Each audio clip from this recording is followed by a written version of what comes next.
شان حبیب الرحمن صلی اللہ علیہ وآلہ وسلم کی قسط نمبر 86 آج شروع کی جائے گی۔ اللہ تعالیٰ کا فرمان عالی شان ہے وَإِنَّكَ لَعَلَىٰ خُلُقٍ عَظِيمٍ، اور بے شک تمہاری خوبو بڑی شان کی ہے۔ یہ آیت کریمہ بھی حضور اقدس صلی اللہ علیہ وآلہ وسلم کی صریح نعت ہے۔ اس میں حضور علیہ السلام کے اخلاق کریمانہ کو عظیم فرمایا گیا ہے۔ خلق عربی میں عادت کو کہتے ہیں کہ جس کی وجہ سے اچھے کام خود بخود ہوں، اس کو تکلیف نہ کرنا پڑے۔ تو آیت کا مطلب یہ ہوا کہ آپ جس قدر اعلیٰ کام انجام دیتے ہیں یہ تو آپ کی عادت کریمہ ہے، کچھ تکلف اس میں کچھ آپ کو نہیں ہوتا۔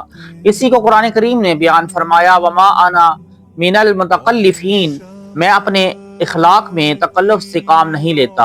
عظیم فرما کر یہ بتا دیا کہ اگر کوئی چاہے کہ حضور علیہ الصلوۃ والسلام کے اوصاف اور اخلاق کو شمار کرے، وہ نہیں کر سکتا، کیونکہ دنیا کی نعمتیں بہت تھوڑی سی ہیں۔ کل متاع الدنیا قلیل، تھوڑی کو کوئی شمار نہیں کر سکتا، تو جس کو پروردگار عظیم فرما دے اس کو کون شمار کرے۔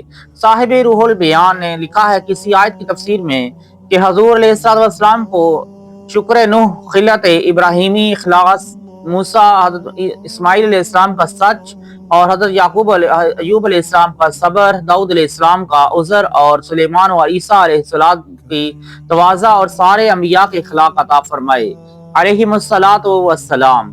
اس لیے فرمایا گیا فَبِہُدَاہُ مُقْتَدِی، آپ ان سب کی راہ چلیں، یعنی تمام انبیاء کرام کے صفات کے آپ جامع ہو جائیں۔ حضرت عائشہ صدیقہ رضی اللہ تعالی عنہا سے کسی نے پوچھا کہ حضور علیہ السلام کا خلق کیا تھا؟ آپ نے فرمایا کہ قرآن۔ اس کے دو معنی ہیں، ایک یہ کہ قرآن پر عمل آپ کی زندگی پاک تھی، اسی لیے بعض حضرات فرماتے ہیں کہ جو شخص حضور علیہ السلام کے دیدار کی تمنا کرے وہ قرآن مجید کو دیکھے، کیونکہ قرآن کریم حضور علیہ السلام کی زندگی پاک کی خاموش تصویر ہے، یا یوں کہو کہ یہ قال ہے، وہ حال تھی۔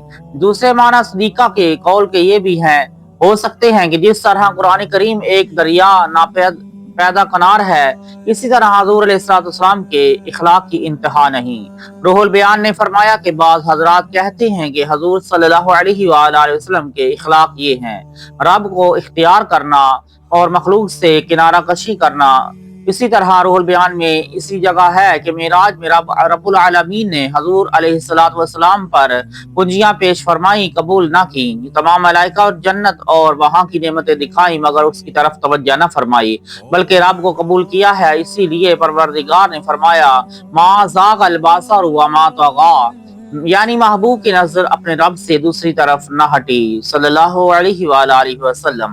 حدیث پاک میں ارشاد ہوا کہ مسلمانوں کو چاہیے کہ اچھے اور پاکیزہ اخلاق اختیار کریں کہ یہ جنتی کی نشانی ہے، اور بدخلقی سے بچیں کہ یہ جہنم میں لے جانے والی چیز ہے۔ اب ہمارے اخلاق کیسے ہونے چاہیے، ان کو دو لفظوں میں عرض کرتا ہوں: مسلمانوں پر مہربان اور کافروں پر سخت۔ اشداء علی الکفار رحماء بینہم، اگر کوئی اپنا ذاتی نقصان کر دے اس کو معافی دو، لیکن اگر کوئی دین کا نقصان کرنا چاہے اس کے پیچھے پڑ جاؤ۔ حضور صلی اللہ علیہ وآلہ وسلم طائف میں تبلیغ کے لیے تشریف لے گئے، وہاں کے لوگوں نے بہت گستاخیاں کی، یہاں تک کہ آپ کو زخمی کر دیا۔ حضرت جبریل امین علیہ السلام نے آ کر عرض کیا کہ حضور دعا فرمائے ابھی ان کو ہلاک کر دیا جائے۔ فرمایا اے اللہ ان پتھر برسانے والوں پر رحمت کے پھول برسا دے۔ حضرت جبریل امین علیہ السلام نے عرض کیا یا حبیب اللہ یہ تو اب ایمان نہ لائیں گے۔ فرمایا امید ہے کہ ان کی اولاد ایمان لے آئے۔ یہ تو ذاتی معاملات میں رحم کرم ہے، مگر ایک بار ایک عورت نے چوری کی، حضور صلی اللہ علیہ وآلہ وسلم نے ہاتھ کاٹنے کا حکم دیا، لوگوں نے معافی کی سفارش کرائی، فرمایا خدائی سزا ہے، معاف نہیں ہو سکتی۔ یہ ہے اخلاق محمدیہ۔ آج مسلمان یہ سمجھتے ہیں کہ بد مذہبوں سے نرمی کرنا اور مسلمانوں سے دشمنی کرنا یہ اخلاق ہیں۔ اگر بد مذہب پر سختی کرنا اسلامی اخلاق ہیں تو جہاد پھر کس پر کیا گیا؟ سانپ کو مار ڈالنا اور کھیت میں سے گھاس کو نکال دینا ہی بہتر ہے۔ اللہ تعالی ہم سب کو عمل صالح کرنے کی توفیق عطا فرمائے، نبی کریم صلی اللہ علیہ وآلہ وسلم کے بتائے ہوئے راستوں پر چلنے کی توفیق عطا فرمائے، آمین یا رب العالمین۔